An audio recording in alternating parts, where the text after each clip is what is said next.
हाय church, कैसे हो आप लोग? आइए हम प्रभु यीशु मसीह की स्तुति आराधना करते हैं। आज का दिन यहोवा ने बनाया है। 1 2 3 गो।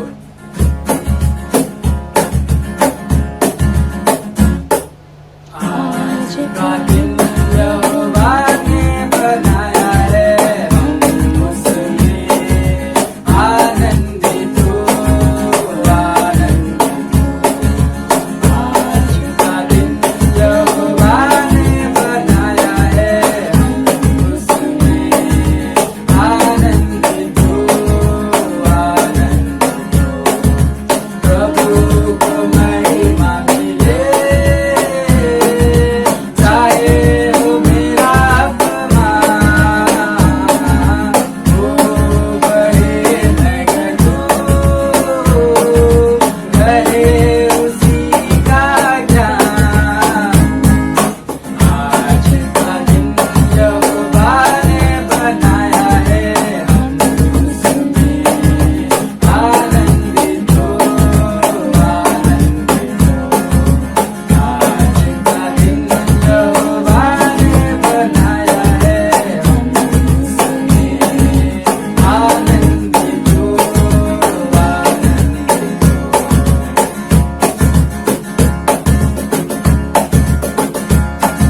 स्तुति प्रशंसा करे, सुना कुछ होता रहे, उसको हम गाते रहे, सुना कुछ होता रहे। आज का दिन यहोवा ने बनाया है, हम उसमें आनंदित हो, आनंदित हो, आनंदित हो। बोलो जय जय जय, बोलो जय यीशु की जय, बोलो जय जय जय, बोलो जय यीशु की जय, बोलो जय जय जय। प्रेम की तेरी यही मन में भर देती, प्रेम की तेरी यही मन में भर देती,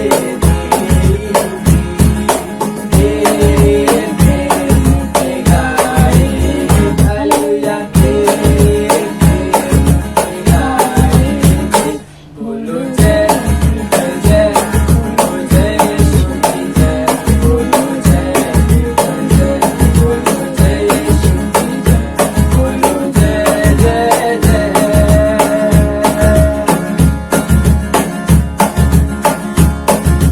क्रूस पर अपना खून बहाया, मुझ पापी को दिया। क्रूस पर अपना खून बहाया, मुझ पापी को दिया। मन मेरे को बोझ सदा, हालेलुया, मन मेरे को बोझ सदा।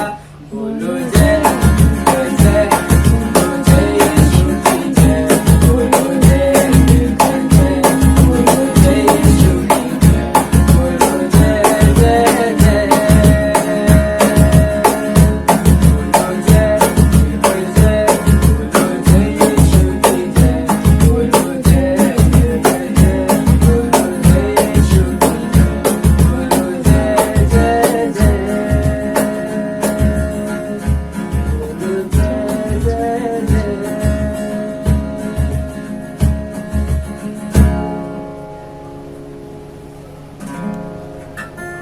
धन्यवाद देतो लॉर्ड यीशु, लॉर्ड मैं धन्यवाद देना चाहता हूँ लॉर्ड इस समय के लिए, लॉर्ड पिता परमेश्वर, लॉर्ड तूने इस समय हमें दिया लॉर्ड, इसके लिए धन्यवाद लॉर्ड यीशु। लॉर्ड मैं धन्यवाद देना चाहता हूँ लॉर्ड इस ग्रेटर ग्रेस चर्च के लिए लॉर्ड यीशु, लॉर्ड इनके मेंबर्स के लिए धन्यवाद देना चाहता हूँ लॉर्ड यीशु। लॉर्ड तू हमारे साथ है लॉर्ड, उसके लिए कोटि कोटि धन्यवाद लॉर्ड। जो आपने हमारे लिए किया वो कोई नहीं कर सकता लॉर्ड। धन्यवाद लॉर्ड, धन्यवाद।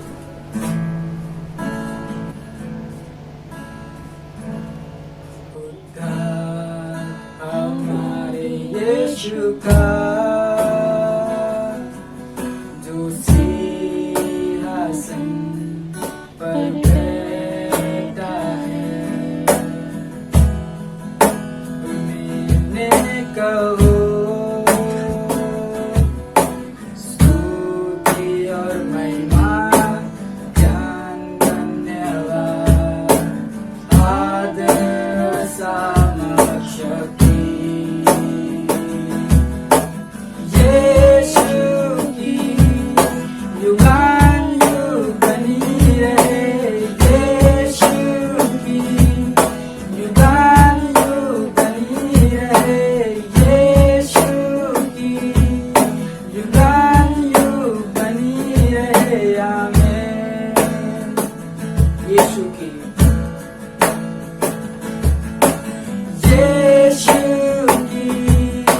युगानुयुग बनी रहे, यीशु की युगानुयुग बनी रहे, यीशु की युगानुयुग बनी रहे, आमीन।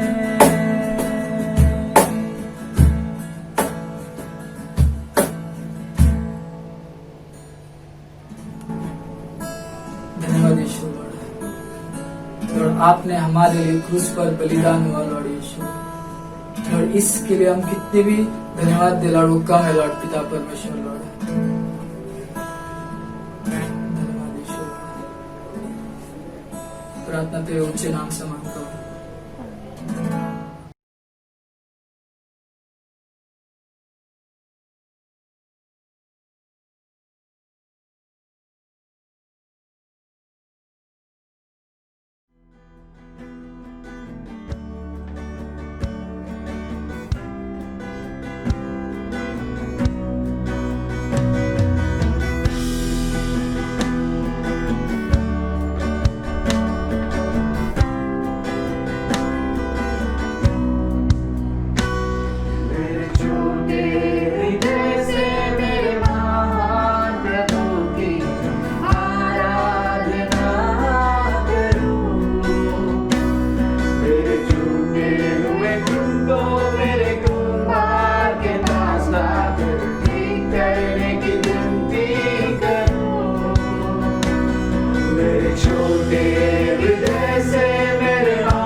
राजा दो, होसन्ना, होसन्ना, आने वाले राजा दो। गुड इवनिंग कलीसिया, और उम्मीद करता हूँ कि हम सब उत्तेजित हैं, आनंदित हैं, और प्रार्थना करते हैं कि प्रभु की दया से आप सब जिस भी परिस्थिति में हों हमें बताना ना भूलें, और हम आपके लिए प्रार्थना कर रहे हैं। उम्मीद करते हैं कि आने वाले दिनों में हम जल्द से जल्द ही मिल पाएंगे और प्रभु की स्तुति आराधना साथ में कर पाएंगे। आज हमारे संदेश का दूसरा हिस्सा है जो हमने पिछली बार शुरू किया था, परमेश्वर की आवाज़ को सुनना। क्या हम सुन रहे हैं? और उसमें हमने कई सारी बातें बताई थी और सीखी थी कि किस तरह से परमेश्वर हमसे बात करना चाहता है, क्योंकि उसकी योजना है हमारे लिए, वो हमारे लिए सबसे अच्छे भलाई चाहता है। और किस तरह से पुराने नियम में परमेश्वर हमसे बात करता था, किस तरह से नए नियम में हमसे बात करता है, अपने वचनों के द्वारा, आत्मा के द्वारा, प्रार्थना के द्वारा, और किस तरह से ज़रूरी है उसकी आवाज़ को सुनना। दूसरी चीज़ हमने ये भी बात कही थी कि कैसे हम जान सकते हैं कि ये परमेश्वर की आवाज़ है, कैसे हमें पता चलेगा। और मत्ती 16 से हमने ये पढ़ा था और जाना था कि परमेश्वर की आवाज़ को सुनना, पहचानना सबसे बड़ी चीज़ की उसके बाइबल से जो भी वो कहेगा उसके बाइबल के अनुसार होगा। दूसरा, हमारी बुद्धिमत्ता के विरुद्ध होगा, हमारे पापी स्वभाव के विरुद्ध होगा, हमें विश्वास देगा वो, और हमें सामर्थ्य और शांति देगा। इन बातों को मैं उम्मीद करता हूँ कि आपने सुना है, समझा है। फिर से अगर आपको नहीं समझ में आए, फिर से उस संदेश को सुनिएगा और जानिएगा और सीखिएगा, क्योंकि परमेश्वर की आवाज़ को सुनना हमारे जीवन की सबसे बड़ी चीज़ है। तो दूसरे हिस्से को शुरू करने से पहले आइए हम प्रार्थना करें, और इस दूसरे हिस्से में मैं आपको सिखाऊंगा और हम बात करेंगे इन दो चीज़ों के बारे में, किस तरह से सुनना है और आज्ञा मानने के फल क्या है। ओके, उस दोनों के बारे में बात करें। बहुत ज़रूरी, महत्वपूर्ण चीज़ें हैं विश्वासी के लिए। ठीक है, आइए प्रार्थना करें। परमेश्वर, फिर से एक बार धन्यवाद, फिर से सारा आदर, महिमा, सारी प्रशंसा आपको देते हैं यीशु मसीह। आपके बिना हम कुछ भी नहीं हैं, क्योंकि आप इस धरती पर आए और हमारे लिए अपनी जान दी। आज हमारे पास अनंत काल का जीवन है।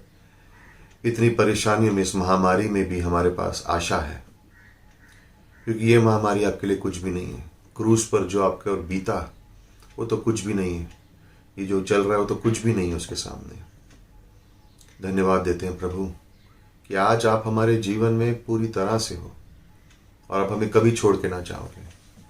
हम ये भी प्रार्थना कर रहे हैं प्रभु कि हम आपकी आवाज़ को सुनना सीखें, समझना सीखें, जानना सीखें, उस आवाज़ को पहचानना सीखें।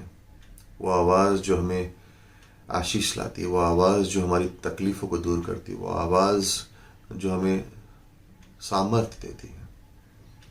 प्रार्थना करते कलीसिया के सारे सदस्यों के लिए, उनके परिवारों के लिए, बच्चों के लिए, लोगों के कामकाज के लिए, उनकी परिस्थितियों के लिए, घर में राशन के लिए, सेहत के लिए, चंगाई के लिए, सारी बातों को आपके हाथ में देते प्रभु। सबको संभाले रखना। बाइबल में लिखा है कि जब आपके लोग आपको आवाज़ देते हैं तो प्रभु स्वर्ग से आप सुन के आप नीचे छुटकारा देने आप खुद आते हो। निर्गमन में आपने यही कहा कि मेरी आवाज़, मेरे लोगों की आवाज़ मेरे कानों तक आ गई है, मैं जाके उनको छुटकारा दूंगा। हम प्रार्थना करते कि आपने क्रूस पर हमें बहुत बड़ा छुटकारा दे दिया, अनंत काल का छुटकारा दे दिया, पाप से छुटकारा दे दिया, मौत से छुटकारा दे दिया, नरक से छुटकारा दिया। इन महामारी के दिनों में हम प्रार्थना करते हैं कि परेशानियों से, कठिनाइयों से हमें छुटकारा देना प्रभु। इस तरह से नहीं कि हमें कुछ फर्क नहीं, लेकिन इस तरह से हम आपको और भी जान गए हैं। इस महामारी को बंद कीजिए प्रभु, चंगाई लाइए प्रभु, ताकि लोग आपको स्वीकार कर सके और जान सके। यीशु मसीह आपके नाम से मांगते हैं, आमीन, आमीन। बाइबल में जब हम पढ़ते हैं परमेश्वर की आवाज़ के बारे में और हम सीखते हैं, कई सारी बातें हम जानते हैं, लेकिन सबसे महत्वपूर्ण और अधिक समझने की बात यह है, एक बात जुड़ी हुई है इस शीर्षक से जिसके बारे में हम बात कर रहे हैं, परमेश्वर की आवाज़। और वो बात यह है, क्या हम उसकी आवाज़ को सुनते हैं और सिर्फ सुन के छोड़ देते हैं? यीशु मसीह यूहन्ना 10 में कह रहे हैं कि मेरी भेड़ मेरी आवाज सुनती है और मेरे पीछे हो लेते हैं, यानी उसकी आज्ञा मानते हैं, जो वो कहता है वो सुनते हैं। हर भेड़ हर चरवाहे की आवाज को सुनता है, अपने चरवाहे की आवाज को जानता है और अपने चरवाहे की आवाज को सुनता है। जो उसका चरवाहा कहता है वो करता है। और यह विश्वासी के लिए भी बहुत जरूरी है कि जब हम परमेश्वर की आवाज सुनते हैं तो हमें आज्ञा भी माननी है जो वो कह रहा है, क्योंकि अगर हम आज्ञा नहीं मानते हैं तो एक्चुअली परमेश्वर की आवाज सुनी नहीं है। उदाहरण, जब बच्चे होते हैं और बच्चों को आप बोलो कि खेल कूद के 7 बजे घर में आ जाना, और वो लोग 7 बजे नहीं आते तो बाहर जाके हम क्या कहते हैं, मेरी आवाज नहीं सुनी तूने कहा, सुना नहीं मैंने क्या कहा, 7 बजे अंदर आना। हम ये नहीं पूछते हैं कि आज्ञा मानी कि नहीं मानी, हम ये कहते तूने सुना नहीं। इसका मतलब क्या है? उसी तरह से परिस्थितियों में हम देखते हैं ना, घरों में भी, हर जगह पे हम काम में कहीं पे भी, अगर कोई आपने कुछ कह दिया करने के लिए और उसने नहीं किया तो आप क्या कहोगे, सुना नहीं था मैंने क्या कहा है। उसी तरह से परमेश्वर के साथ भी है। जब परमेश्वर हमसे बात करता है तो वो उम्मीद करता है कि हम आज्ञा मानेंगे, और अगर हमने आज्ञा नहीं मानी है तो हमने सुना ही नहीं है। जिस तरह से हम बच्चों को या किसी को कह सकते हैं तूने सुना ही नहीं मैंने क्या कहा, लेकिन एक्चुअली उन्होंने आज्ञा नहीं मानी थी, उन्होंने सुना था लेकिन उन्होंने आज्ञा नहीं मानी। आज्ञा मानना सुनने को पूरा करता है। अगर आपने आज्ञा नहीं मानी तो आपने एक्चुअली सुना ही नहीं है, और अगर आपने सुना नहीं है तो जीवन में आशीष आएगा कैसे? अगर परमेश्वर कोई एरिया के बारे में आपसे बात कर रहा है, कोई क्षेत्र आपके जीवन में उसके बारे में बात कर रहा है और आप सुनने को तैयार नहीं हो, लेकिन आपने सुन लिया है और उसके बाद आज्ञा मानने को तैयार नहीं हो, छुटकारा कैसे मिलेगा? क्योंकि आपने आज्ञा मानी ही नहीं। तो ये बात जुड़ी हुई है सुनने से, कि हम परमेश्वर की आवाज को सिर्फ सुनते नहीं लेकिन आज्ञा भी मानते हैं, और आज्ञा नहीं मानी है तो हमने सुना नहीं है। और दोनों के नतीजे हैं। अगर मैंने परमेश्वर की आवाज को सुना, जाना, सीखा, समझा, लेकिन मैंने आज्ञा मानी तो उसके संग आशीष आएगा, और अगर मैंने सुना और नहीं मानी तो उसका परिणाम भी होगा। और बहुत अच्छा उदाहरण है योआशु की किताब में, अध्याय 1 में परमेश्वर योआशु से बात करता कहता है इन वचनों में बना रहे। 5वें अध्याय में जब यरीको के सामने योशुआ खड़ा है और जब वो देख रहा है कि इस जगह को मैं कैसे जीत पाऊं, तो परमेश्वर आके उसके सामने खड़ा होता है। यीशु मसीह कहता है जीत मैंने तुझे दे दी है। योशुआ ने सुना, ये तो बाइबल के अनुसार है, मेरी बुद्धि के विपरीत है, मेरे पापी स्वभाव के विपरीत है, लेकिन मुझे विश्वास मिल रहा है और मुझे सामर्थ्य और शांति, और जो परमेश्वर ने कहा मैं करूंगा, यरीको के आसपास चक्कर काटूंगा। नतीजा क्या हुआ? दीवारें गिर गई, अद्भुत जीत और आशीष। लेकिन वही इजराइल जब आगे देखते हैं योशुआ 7 में, एकन के पाप ने, जो परमेश्वर ने कहा था, जो उसने सुना लेकिन आज्ञा नहीं मानी, उसकी वजह से उसकी मौत हो गई। अध्याय 9 में गिबियोनाइट के साथ उन्होंने सुना लेकिन उन्हें आज्ञा नहीं मानी, परखा नहीं, क्योंकि उन्होंने सुनना छोड़ दिया था। तकलीफें उसी तरह से विश्वासियों के संग भी है भाइयों बहनों, उसी तरह से आपके और मेरे संग भी है। अगर मैं परमेश्वर की आवाज को सुनता हूं, चाहे वो चर्च में हो, चाहे वो संदेश में हो, चाहे अभी आप सुन रहे हैं, चाहे आपकी बाइबल में हो, चाहे आपकी प्रार्थना में हो, और आप सुनते हो लेकिन आज्ञा नहीं मानते हो, तो आपने सुना ही नहीं है। सुनोगे आज्ञा मानोगे, आशीष है। सुनोगे आज्ञा नहीं मानोगे, उसका भी परिणाम है। दोनों चीजें साथ में चलती हैं।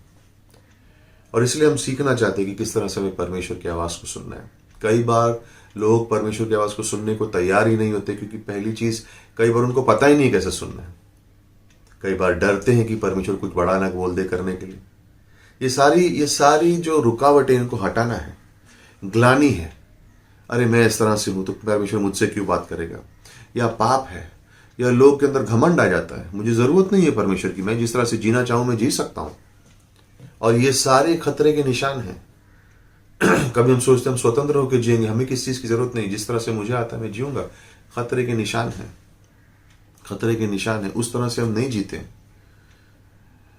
उत्पत्ति 3 में हवा है, आदम है, वाटिका में है, परमेश्वर की आवाज है, सारी चीजें जो जीने के लिए जरूरी है सब है वहां पे।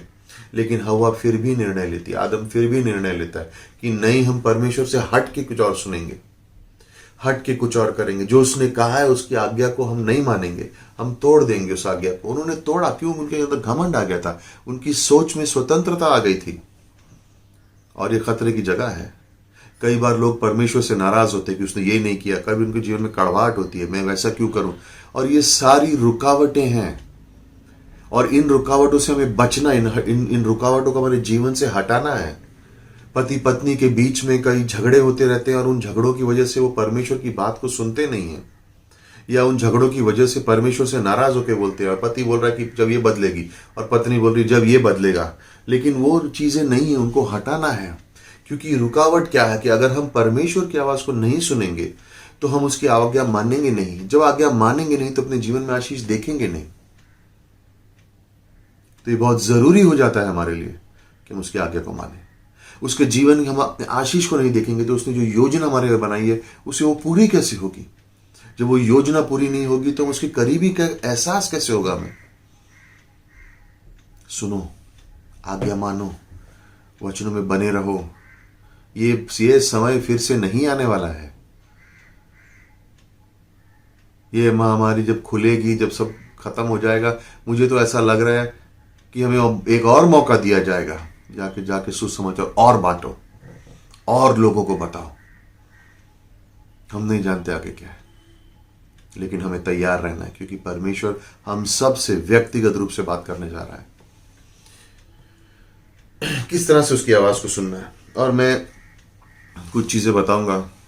और मैं ये नहीं कह रहा हूं कि ये सारे इस तरह से हैं, लेकिन ये कुछ मुख्य चीजें हैं जो अगर अपने मन में रखो, संभाल के रखो, ध्यान दो, परमेश्वर की आवाज को सुनोगे, आज्ञा मानना आसान हो जाएगा, है ना। पहला, उम्मीद रखो। यिर्मयाह 33:3, उम्मीद रखो, एक अपेक्षा रखो परमेश्वर से कि वो मुझसे बात करना चाहता है।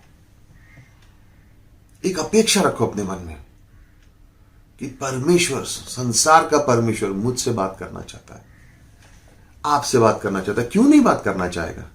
अपनी गलतियों के बारे में मत सोचो, अपने पिछले बीते हुए जीवन या बीते हुए दिनों के बारे में, कल के बारे में मत सोचो। आज परमेश्वर आपसे बात करना चाहता है, और आपसे व्यक्तिगत रूप से बात करना चाहता है, आपके जीवन के लिए बात करना चाहता है, आपका आशीष बन सके आपके जीवन में, उसके लिए बात करना चाहता है। उसकी आवाज को सुनो, दूर मत रहो उससे, और ये उम्मीद रखो, ये अपेक्षा रखो कि वो मुझसे बात करना चाहता है। क्यों नहीं बात करना चाहेगा मुझसे? मेरा परमेश्वर, अगर वो मेरे लिए अपनी जान दे सकता तो क्या मुझसे बात नहीं करेगा? याद है पहले राजाओं के 18वें अध्याय में एलाइजा के संग क्या हुआ?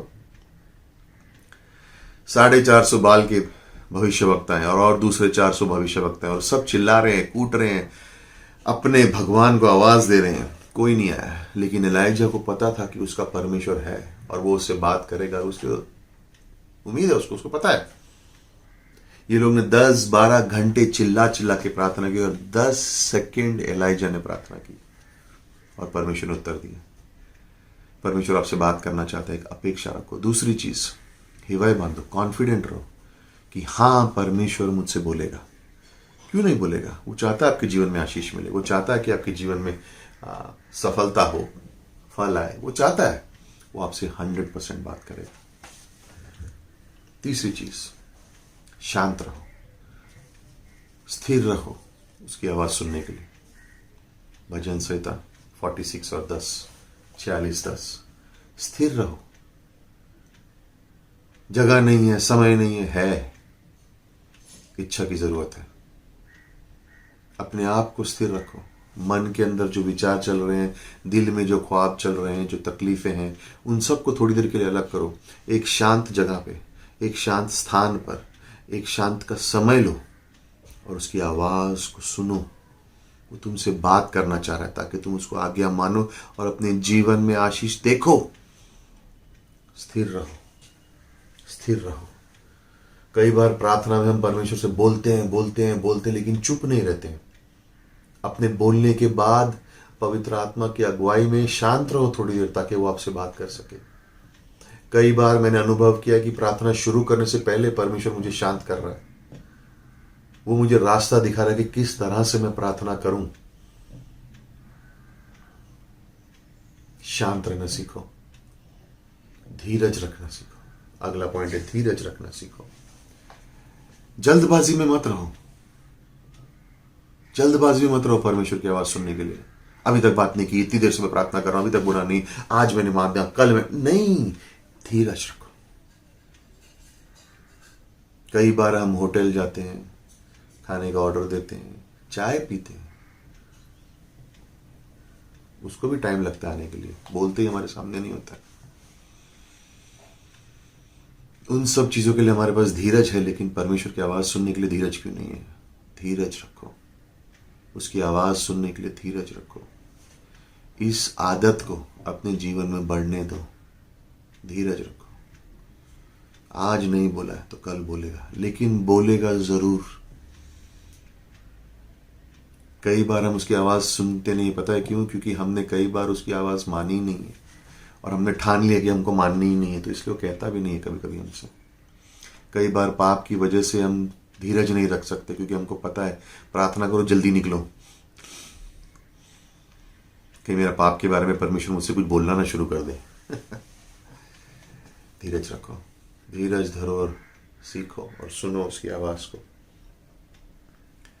फिलिपियों के 1:6 में ना, जिस जो कार्य उसने आपके जीवन में शुरू किया उसे पूरा करेगा। धीरज धरो, है ना। अगला पॉइंट है ध्यान लगाओ। आलसी मत बनो, ध्यान लगाओ। कई बार हम क्योंकि उसकी आवाज को सुन रहे नहीं है या हमें सुनाई नहीं दे रहा है, तो हम ये सोचते हैं कि जब बोलना होगा तब बोलेगा। नहीं, धीरज के बाद ध्यान लगाते रहना है। कोलोसियंस का 3:16, उसका वचन मेरे अंदर परिपूर्णता से, अमीरी से बसे। पॉल कह रहा है कि उसका वचन मेरे जीवन में बसे अमीरता से। कि अगर आवाज नहीं आ रही और सुनाई नहीं दे रहा तो उसके वचन में बने रहो, क्योंकि ज्यादातर परमेश्वर अपने वचनों से आपसे बात करेगा। उसके वचनों में बने रहो, वो आपके वचन से आपसे बात करेगा। तो इस समय में जब उसकी आवाज सुनाई नहीं दे रही है तो सुस्त मत हो जाओ, पीछे मत हटो, और वचनों में बढ़ो और सीखो और जानो और सुनो। वचनों को सुनो, संदेश को सुनो, आवाज को सुनो, इन बातों को ध्यान दो। परमेश्वर के वचनों पर अपना मन लगाए रखो, उनको पीछे नहीं हटना है उन समय से। ये समय सुस्ती के लिए नहीं है, ये समय उत्तेजना के लिए, ये समय चुस्त रहने के लिए, ये समय और अपना समय अमीरता से भरने के लिए अपने जीवन में। क्योंकि जब तक हम इन वादों को, इन वचनों को अपने जीवन में नहीं भरेंगे, परमेश्वर कैसे बात करेगा? हाँ, परमेश्वर पासवान के द्वारा कलीसिया से बात कर सकता है, परमेश्वर की पवित्र आत्मा आपसे बात कर सकती है, मुझसे बात कर सकती है, लेकिन ज्यादातर उसका वचन हमसे बात करेगा, उसका वचन हमसे कहेगा क्या कहना है। इन बातों पे ध्यान लगाओ, एक उम्मीद रखो, एक कॉन्फिडेंस रखो, धीरज धरो, शांत रहो और वचन को अपने जीवन में परिपूर्णता से भरने दो। पीछे मत हटना। ये समय पीछे हटने के लिए नहीं, ये समय आगे बढ़ने के लिए, क्योंकि हम उसकी आवाज को सुनना चाहते हैं और उसकी आवाज सुन के उसकी आज्ञा मानना चाहते हैं, क्योंकि ये परमेश्वर की उम्मीद है। उसकी ये हमसे वो उम्मीद रखता है, इतना तो हम कर सकते हैं। पाप को हमारे जीवन में आने मत दो, उसे रुकावट बनने मत दो। आखिरी में, इस सीरीज के आखिरी में, क्या इनाम है परमेश्वर की आवाज के सुनने के और आज्ञा मानने के? क्या इनाम है, और इसके बारे में बात करेंगे। फर्स्ट, जब हम परमेश्वर की आवाज को सुनते हैं और आज्ञा मानते हैं तो हम सफलता और आशीष पाते हैं। ये पहला पॉइंट है। जोशुआ चैप्टर 1 वर्स 7 से 9, भजन संहिता 1:1-3। सफलता भी पाते हैं और आशीष भी पाते हैं। जब उसकी आवाज सुनते हैं, आज्ञा मानते हैं, तो परमेश्वर हमसे और कहता है ना। हमारे घरों में भी इस तरह से है ना, हमारे जीवन में भी इस तरह से, जो हमारी सुनता है और आज्ञा मानता है उसको हम और कहते हैं, उसके और करीब जाते हैं। क्योंकि मेरी आवाज सुन भी रहा है, मेरी बात भी सुन रहा है, लेकिन जो मैं बोल रहा हूं वो कर भी रहा है, तो हम ज्यादातर उसके नजदीक आते हैं। ये कैसे संभव हो सकता है? ये एक चित्र है दिखाने के लिए कि परमेश्वर हमारे संग कैसे है। जब हम उसकी आवाज को सुनते हैं और उसकी आवाज की आज्ञा मानते हैं तो परमेश्वर और भी नजदीक आता है और वो हमें आशीष देता है, वो हमें आगे बढ़ाता है, वो हमें सफलता देता है। और सफलता सिर्फ यही नहीं है, आत्मिक सफलता है, शारीरिक सफलता है, मानसिक सफलता है, परिवार में सफलता है, हर क्षेत्र में वो हमें सफलता देता है। आपके जीवन के हर हिस्से में वो आपको सफलता देता है और आशीष देता है। क्यों? क्योंकि आप उसकी आवाज सुन भी रहे हो और आज्ञा मान भी रहे हो। वो परमेश्वर है, उसकी आवाज सुनने से बेहतर और क्या चीज हो सकती है। सबसे पहला इनाम परमेश्वर की आवाज को सुनना और उसको आज्ञा मानना हमारे जीवन में सफलता और आशीष देखेंगे। याकूब 4:8 में लिखा है ना, उसके नजदीक आओ वो तुम्हारे और भी नजदीक आएगा। ये हम देखेंगे। दूसरी चीज है, पवित्र आत्मा का परिपूर्णता हमारे जीवन में आती है और परमेश्वर हमें रास्ता दिखाता है। इफिशियंस का 5:18 और भजन संहिता 119-105। जब हम परमेश्वर की आज्ञा मानना शुरू करते हैं तो पवित्र आत्मा हमारे एरियाज जो हमारे क्षेत्र में है वो हमें और खुली तरह से दरवाजे दिखाता है। जब पवित्र आत्मा हमारे जीवन में है लेकिन हम आज्ञा नहीं मान रहे तो पवित्र आत्मा पूरी तरह से हमारे जीवन में कार्य नहीं कर सकता है। जब हम आज्ञा मानते हैं तो पवित्र आत्मा दरवाजे खोलता है हमारे जीवन में, ताकि हम उसकी आवाज को और सुन सकें, आज्ञा मान सकें। जितना हम सुनेंगे, आज्ञा मानेंगे, उतनी परिपूर्णता परमेश्वर की हमारे अंदर जो है वो और खुलती है। परमेश्वर की आत्मा हमारे जीवन में और कार्य और सफलता ला देती है। जैसे जैसे ये रुकावटें हैं, जैसे जैसे ये अगर क्रोध है, अगर उसको हम मानते हैं परमेश्वर की आवाज को और उसके वचन को सुनते हैं और अपने जीवन से क्रोध को जगह नहीं देते, क्षमा कर देते हैं लोगों को, माफ कर देते हैं लोगों को, कड़वाहट को जगह नहीं देते अपने जीवन में, जलन को जीवन में जगह नहीं देते हैं, दूसरों के संग हम क्षेत्र में उनके संग क्रोधित नहीं है, गुस्से में नहीं रहते हैं, या उनसे जलन नहीं रखते हैं, या उनको नीचा दिखाने की कोशिश नहीं करते हैं, या अपने जीवन में पाप को बसने नहीं देते हैं, जगह नहीं देते इन बुरी चीजों के लिए, तो पवित्र आत्मा का फल हमारे जीवन से और उंडेल के आता है। तब हम परिपूर्णता से परमेश्वर के प्रेम, उसके आनंद, उसके सामर्थ, जीवन में संयम को, नम्रता को, इन सब शांति को, इन सब बातों का हम अनुभव और भी करने लगते हैं। क्योंकि जो दरवाजे बंद थे आज्ञा नहीं मानने की वजह से, और जब हमने आज्ञा मानी और उन दरवाजों को खोलकर उन चीजों को अपने जीवन से दूर किया, तो परमेश्वर की पवित्र आत्मा उसका परिपूर्णता हमारे जीवन में और भी दरवाजे खुलने लगी। और परमेश्वर हमें अब रास्ते दिखा रहा है, यहां जाना है, यहां नहीं जाना है, ये करना है, ये नहीं करना है, इस तरह से पेश आना है, इस तरह से ये सब नहीं करना है। वो पवित्र आत्मा की आवाज अब हमको सुनने और अच्छी लगती है और जोर से सुनाई देती है। और जब तक आज्ञा मानते रहेंगे, परमेश्वर की पवित्र आत्मा में गाइड करती रहेगी, आगे ले जाती रहेगी। ये दूसरा है आज्ञा मानने का इनाम, पवित्र आत्मा की परिपूर्णता पूरी तरह से हमारे जीवन में भरपूर। तीसरा, हमें जीत मिलती है। किससे? शैतान, पापी स्वभाव, संसार और पाप से। जब हम परमेश्वर की आवाज को सुनते हैं और उसकी आज्ञा मानते हैं तो ये चारों चीजों हम पर हक नहीं जता सकती। जब हम परमेश्वर की आवाज को सुन के आज्ञा नहीं मानते हैं तो शैतान को और जगह मिल जाती है काम करने की। हवा के संग क्या किया? परमेश्वर ने कहा है, क्या सच में परमेश्वर ने कहा है? उसने उसके मन में शंका तैयार कर दी, डाउट आ गया उसके मन में। डाउट की वजह से उसने परमेश्वर की आज्ञा के विरुद्ध गई, आदम विरुद्ध गया उसके। क्यों? उन्होंने पूरी तरह से आज्ञा नहीं मानी, उनके मन में शंका को जगह दे दी। हमें नहीं देना डर को जगह, शंका को जगह नहीं देनी, क्योंकि शैतान अलग अलग चीजों का इस्तेमाल करेगा हमारे जीवन में रुकावट लाने के लिए और ये दिखाने के लिए कि परमेश्वर विश्वास योग्य नहीं है, उस पर भरोसा मत करो। क्या उसने सच में कहा है? हमें उसकी आवाज को नहीं सुनना है। जब हम परमेश्वर की आवाज को सुनेंगे, हमने ठान लिया है कि हम उसकी आज्ञा मानेंगे। पुराना पापी स्वभाव फिर हम पर हक नहीं जता सकता कि अगर हम आज्ञा मानना शुरू कर दें परमेश्वर की। तो अगर जो वचन में लिखा है उसको हम पूरा करना अपने जीवन में शुरू कर दें, तो परमेश्वर हमको वादा देता है कि हमारा नया स्वभाव जो है वो हमारे पुराने स्वभाव के ऊपर चल लेता है। पुराना स्वभाव हम पर जीत नहीं पा सकता। संसार की बातें हमें लालसा नहीं दे सकती, हमें खींच नहीं सकती संसार की ओर। आज देखिए संसार में लोग पैसा, संबंध, धन, सक्सेस, गाड़ियां, इन सब चीजों को मानते कि ये सफलता है।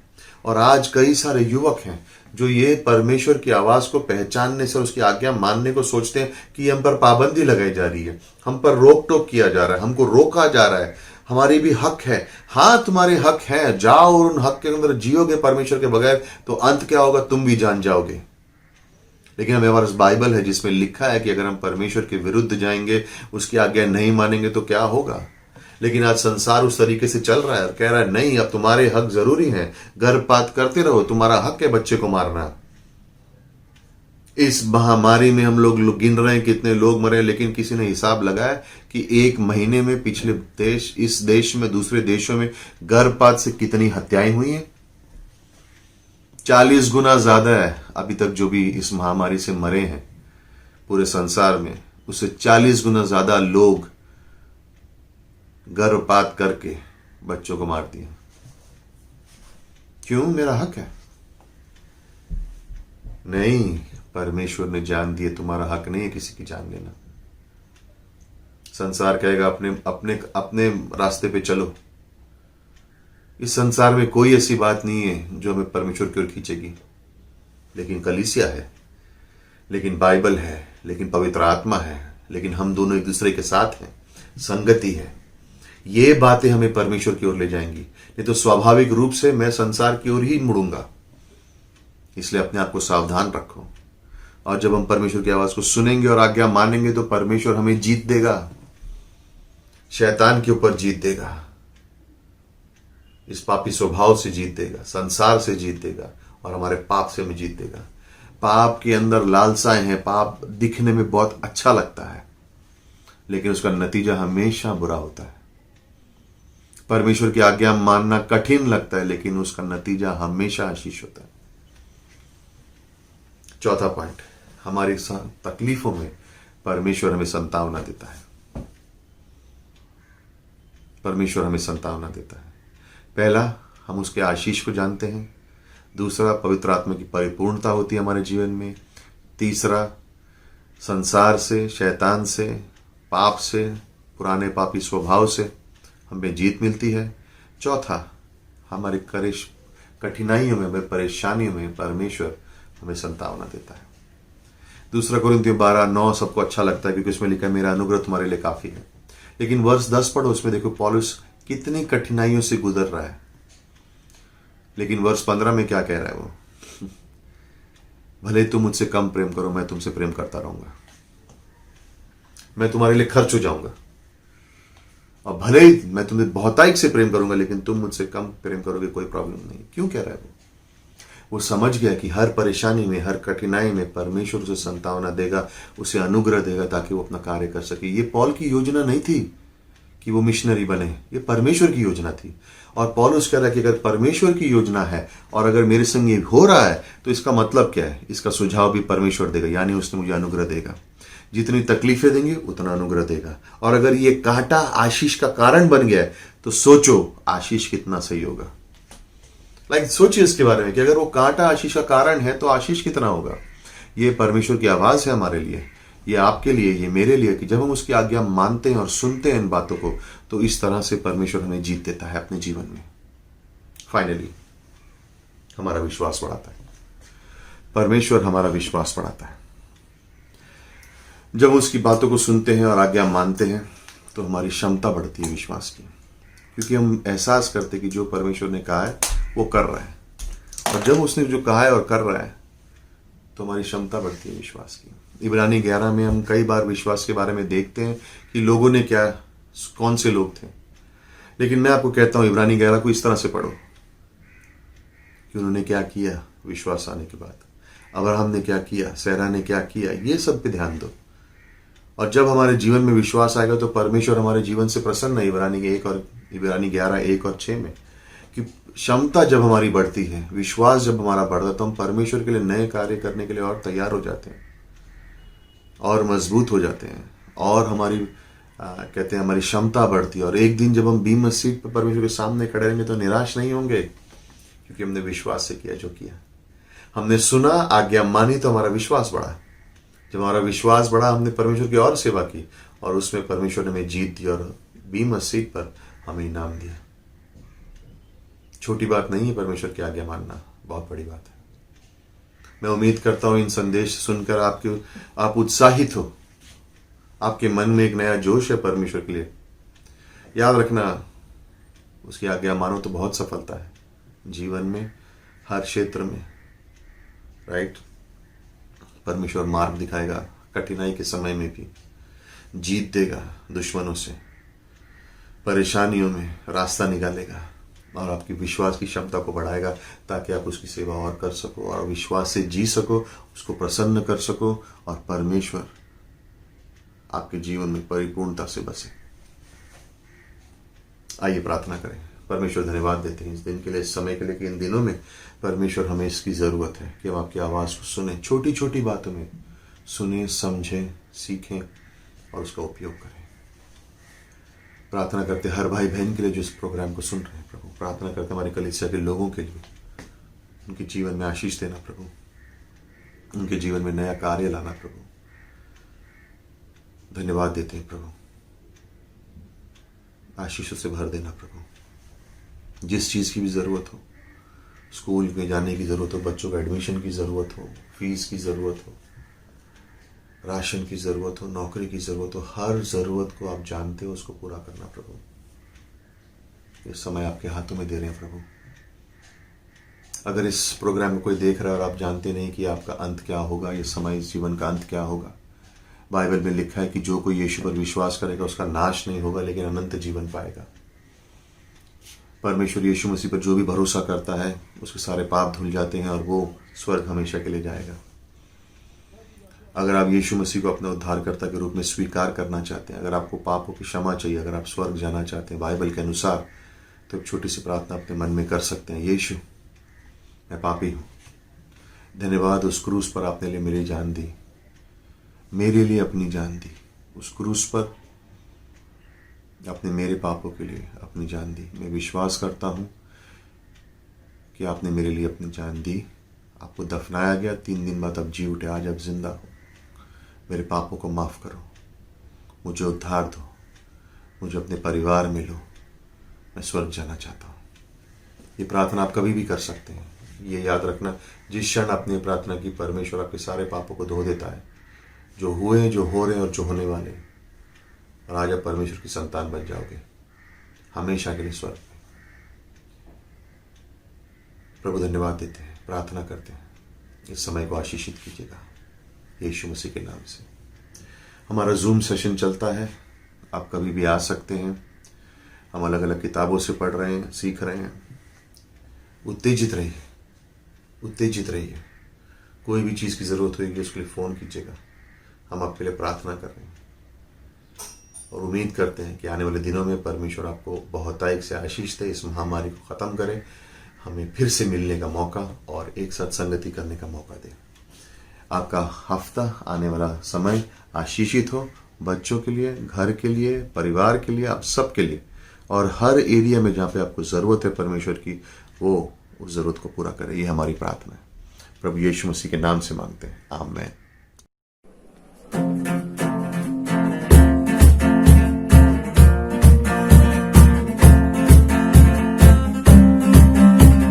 स्वर्ग में ऊपर, धरती पे नीचे,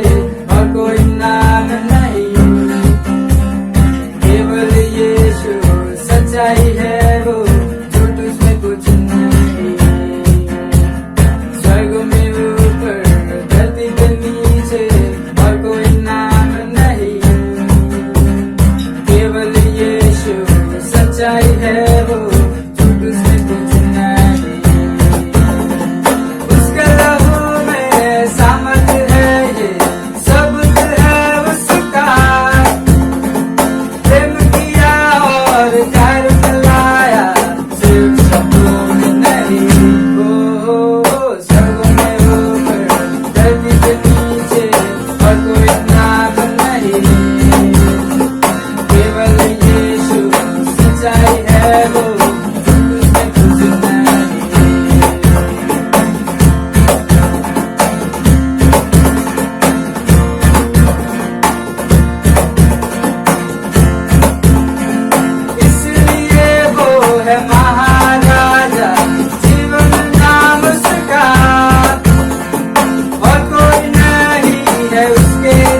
धन्यवाद देना चाहता हूँ लॉर्ड तुम्हें। लॉर्ड अभी की समय लॉर्ड पिता परमेश्वर पूरे दिन में हमें संभाल लॉर्ड, मैं ऐसी प्रार्थना करता हूँ लॉर्ड, तेरे ऊंचे नाम से प्रार्थना करता हूँ, आमीन।